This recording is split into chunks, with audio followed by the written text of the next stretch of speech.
একদিকে Russia Ukraine, অপরদিকে Iran, Israel, যুক্তরাষ্ট্র, ইয়েমেন, লেবানন জুড়ে চলছে তৃতীয় বিশ্বযুদ্ধের উত্তেজনা। আর এরই মধ্যে আমাদের হাতে এসেছে গুরুত্বপূর্ণ আপডেট, আন্তর্জাতিক সংবাদ। শুরুতেই থাকছে পশ্চিমাদের বিরুদ্ধে আরব বিশ্বের ঐক্যবদ্ধ হওয়ার আহ্বান ইরানের। এবারে জানিয়ে দিব ইয়েমেনের হামলায় মুহূর্তেই ছিন্ন ভিন্ন মার্কিন রণতরী। আরও জানাবো যুক্তরাষ্ট্র রাশিয়া কৃষ্ণ সাগর চুক্তিতে সম্মত হয়েছে জানালো হোয়াইট হাউস। এদিকে সীমান্তবর্তী উত্তর গাজা ফাঁকা করছে ইসরায়েল। সর্বশেষ জানিয়ে দিব ভয়ে লোহিত সাগর দিয়ে জাহাজ নেওয়ার সাহস করছে না যুক্তরাষ্ট্র। শুনছিলেন হাতে পাওয়া গুরুত্বপূর্ণ আপডেট, আন্তর্জাতিক সংবাদের শিরোনাম, এবারে বিস্তারিত। তবে তার আগে অনুরোধ রইল ভিডিওটিতে একটি লাইক দিন এবং কমেন্ট করে জানিয়ে দিন ভিডিও সম্পর্কে আপনার মূল্যবান মতামত। আরও জানিয়ে দিন ভিডিওটি কোথা থেকে দেখছেন বা কোন জেলা থেকে দেখছেন। পশ্চিমাদের বিরুদ্ধে আরব বিশ্বের ঐক্যবদ্ধ হওয়ার আহ্বান ইরানের। মধ্যপ্রাচ্যে ক্রমবর্ধমান অস্থিরতার মধ্যেই পশ্চিমা শক্তির বিরুদ্ধে আরব ও মুসলিম বিশ্বকে ঐক্যবদ্ধ হওয়ার আহ্বান জানিয়েছে ইরান। দেশটির সর্বোচ্চ নেতা আয়াতুল্লাহ আলী খামেনি তার এক ভাষণে স্পষ্টভাবে বলেছেন, পশ্চিমা হস্তক্ষেপ রুখতে মুসলিম দেশগুলোকে ঐক্যবদ্ধ কাজ করতে হবে।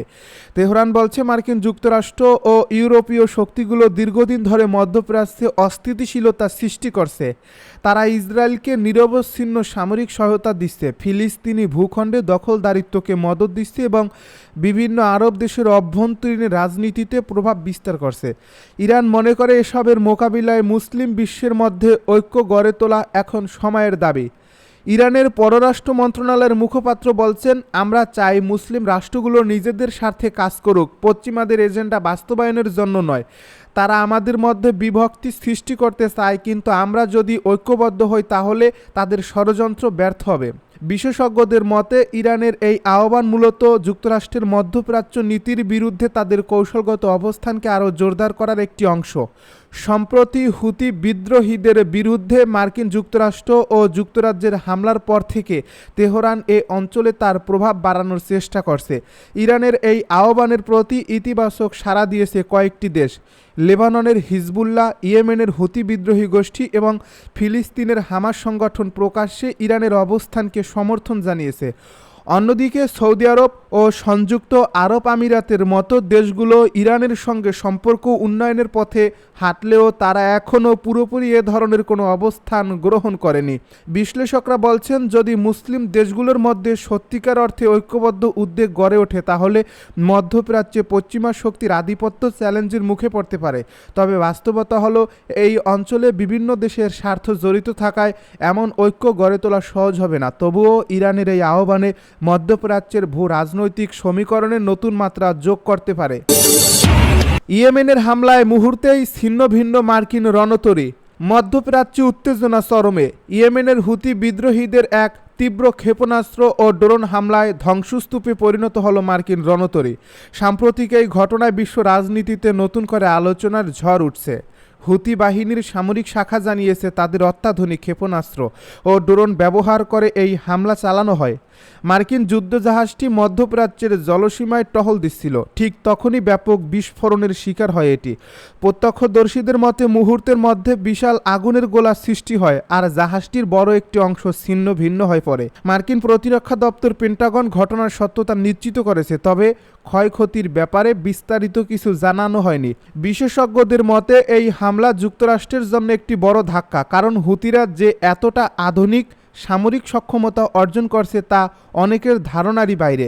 হুতি বিদ্রোহীরা দীর্ঘদিন ধরেই সৌদি আরব ও সংযুক্ত আরব আমিরাতের বিরুদ্ধে হামলা চালিয়ে আসছে, তবে সম্প্রতি যুক্তরাষ্ট্র ও যুক্তরাজ্যে তাদের বিরুদ্ধে পাল্টা সামরিক অভিযান চালানোর পর থেকেই হুতিদের লক্ষ্যবস্তুতে পরিণত হয়েছে মার্কিন যুদ্ধজাহাজ ও সামরিক স্থাপনা। বিশ্লেষকরা বলছেন, এই ঘটনার ফলে যুক্তরাষ্ট্র হয়তো আরও কঠোর সামরিক পদক্ষেপ নেবে, যা ইয়েমেন ও পুরো মধ্যপ্রাচ্যের পরিস্থিতিকে আরও অস্থিতিশীল করে তুলতে পারে। অন্যদিকে হুতি বাহিনী জানিয়েছে, তারা নিজেদের রক্ষার জন্য যে কোনো মূল্যে যুদ্ধ চালিয়ে যাবে এবং ভবিষ্যতে আরও বড় ধরনের হামলা চালানোর হুঁশিয়ারি দিয়েছে। এদিকে আন্তর্জাতিক মহল এই ঘটনার পর উদ্বেগ প্রকাশ করছে। জাতিসংঘের পক্ষ থেকে উভয় পক্ষকেই সংযম দেখানোর আহ্বান জানানো হয়েছে, তবে বাস্তবতা হলো মধ্যপ্রাচ্যের সংঘাত আরও জটিল আকার ধারণ করছে, যেখানে বড় শক্তিগুলোর সম্পৃক্ততা বিশ্ব পরিস্থিতিকে অনিশ্চয়তার দিকে ঠেলে দিচ্ছে। যুক্তরাষ্ট্র রাশিয়া কৃষ্ণ সাগর চুক্তিতে সম্মত হয়েছে জানালো হোয়াইট হাউস। রাশিয়া মঙ্গলবার জানিয়েছে তারা কৃষ্ণ সাগর অঞ্চলে জাহাজ চলাচলের নিরাপত্তা নিয়ে নতুন একটি চুক্তিতে সই করতে আগ্রহী, তবে শর্ত একটাই, যুক্তরাষ্ট্রকে প্রেসিডেন্ট ভলোদিমির জেলেনস্কিকে এটি মেনে চলার নির্দেশ দিতে হবে। এরপরই হোয়াইট হাউস এক বিবৃতিতে জানিয়েছে সৌদি আরবের রাজধানী রিয়াদে কারিগরি পর্যায়ের আলোচনার পর যুক্তরাষ্ট্র ও রাশিয়া কৃষ্ণ সাগরের নিরাপদ নৌ চলাচল নিশ্চিত করতে সম্মত হয়েছে। এ বিবৃতিতে বলা হয়েছে যুক্তরাষ্ট্র রাশিয়ার কৃষি ও সার রপ্তানি পুনরুদ্ধারে সহায়তা করবে, সমুদ্র বীমার খরচ কমাবে এবং এসব লেনদেনের জন্য বন্দর ও অর্থ প্রদান ব্যবস্থায় সহজ প্রবেশাধিকার নিশ্চিত করবে। এছাড়া মার্কিন প্রেসিডেন্ট ডোনাল্ড ট্রাম্প ও রুশ প্রেসিডেন্ট ভ্লাদিমির পুতিনের মধ্যে হওয়া সমঝোতার বাস্তবায়নে উভয় দেশ কাজ করবে বলেও উল্লেখ করেছে হোয়াইট হাউস।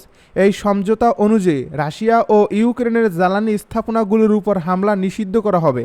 হোয়াইট হাউস আরও জানায় যুক্তরাষ্ট্র ও রাশিয়া একটি দীর্ঘস্থায়ী ও স্থায়ী শান্তি অর্জনের লক্ষ্যে কাজ চালিয়ে যাবে। প্রেসিডেন্ট ট্রাম্প আবারও জোর দিয়ে বলেছেন রাশিয়া ইউক্রেন সংঘাতে উভয় পক্ষের হত্যাযজ্ঞ অবশ্যই বন্ধ করতে হবে, যা একটি টেকসই শান্তি চুক্তির জন্য গুরুত্বপূর্ণ প্রথম পদক্ষেপ। এর আগে এক সাক্ষাৎকারে রাশিয়ার পররাষ্ট্রমন্ত্রী সের্গেই ল্যাভরভ এমনটাই জানিয়েছেন। তার মতে যুক্তরাষ্ট্রের এমন নির্দেশেই রাশিয়াকে প্রয়োজনীয় নিশ্চয়তা দিতে পারে। এদিন চ্যানেল ওয়ানকে দেওয়া সাক্ষাৎকারে ল্যাভরভ বলেন, আমাদের পরিষ্কার গ্যারান্টি দরকার। কিয়েভের সঙ্গে আগের চুক্তির তিক্ত অভিজ্ঞতার পর এই নিশ্চয়তা কেবল তখনই কার্যকর হবে যখন ওয়াশিংটন জেলেনস্কি ও তার টিমকে স্পষ্ট নির্দেশ দেবে। যদিও প্রেসিডেন্ট ভলোদিমির জেলেনস্কি এই চুক্তির শর্তগুলো মেনে চলবেন কিনা বা যুক্তরাষ্ট্র তাকে চুক্তি মেনে চলতে চাপ দেবে কিনা সে বিষয়ে কিছুই উল্লেখ করেনি হোয়াইট হাউস। সীমান্তবর্তী উত্তর গাজা ফাঁকা করছে এবার ইসরায়েল। দিন যত যাচ্ছে ইসরায়েলের আগ্রাসনের মাত্রা বাড়ছে আরও তীব্রতা। যুদ্ধবিরতির প্রথম ধাপ শেষে পুনরায় যুদ্ধ শুরুর পর ইসরায়েলের টার্গেট এবার উত্তর গাজা। অবরুদ্ধ গাজার সীমান্তবর্তী এলাকাগুলোকে ফাঁকা করছে তারা। প্রায় 1 লাখ ফিলিস্তিনিকে জোরপূর্বক বসত ভিটা ছেড়ে যেতে বাধ্য করা হচ্ছে। এছাড়াও জাবালিয়া এলাকাটি দ্রুত খালি না করলে হামলা করা হবে বলেও হুঁশিয়ারি দেন তিনি। মঙ্গলবার আল জাজিরার এক প্রতিবেদনে উঠে এসেছে এ তথ্য। এ প্রতিবেদন অনুযায়ী ইসরায়েলের সামরিক মুখপাত্র আবিখাই আদ্রায়ে সোমবার সামাজিক যোগাযোগ মাধ্যম এক্সে লিখেছেন, জাবালিয়া এলাকায় বসবাসকারী গাজার সব নাগরিকদের জন্য এটি হামলার আগের চূড়ান্ত সতর্কবার্তা। তিনি ফিলিস্তিনিদের দক্ষিণের পরিচিত আশ্রয়কেন্দ্রগুলোতে চলে যাওয়ার নির্দেশনা দিয়েছেন। আবিখাই আদ্রায়ে এর আগেও উত্তর গাজার বেইত লাহিয়া ও বেইত হানুনের বাসিন্দাদের জন্য একই ধরনের ঘোষণা দিয়েছিলেন। গাজায় প্রথম যুদ্ধবিরতি শেষ হয় 1 মার্চ। এরপর 2 তারিখ থেকেই অবরুদ্ধ অঞ্চলটিতে ত্রাণ সহায়তা বন্ধ করে দেয় ইসরায়েলি সেনারা। 18 মার্চ থেকে ফের পুরোদমে স্থল ও বিমান হামলা শুরু করা হয় গাজায়। এই হামলায় আল জাজিরার সাংবাদিক নিহত।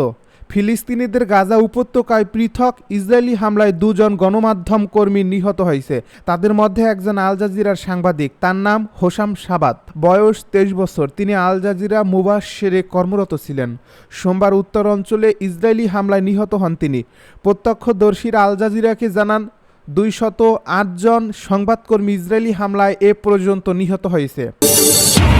ভয়ে লোহিত সাগর দিয়ে জাহাজ নেওয়ার সাহস করছে না এবার যুক্তরাষ্ট্র।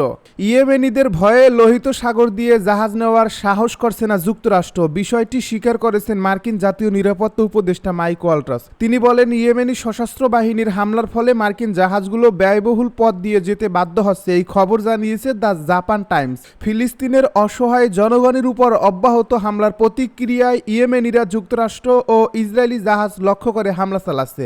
এ বিষয়ে মাইক ওয়াল্টার্স বলেন, ইয়েমেনিদের হামলার ফলে 3/4 মার্কিন পতাকাবাহী জাহাজ লোহিত সাগর এড়িয়ে দক্ষিণ আফ্রিকার দীর্ঘ ও ব্যয়বহুল পথ বেছে নিতে বাধ্য হচ্ছে। ওয়াল্টার্স সিবিএস নিউজকে জানিয়েছে 75% মার্কিন পতাকাবাহী জাহাজ এখন সুয়েজ খালের পরিবর্তে আফ্রিকার দক্ষিণ উপকূল দিয়ে যেতে হচ্ছে।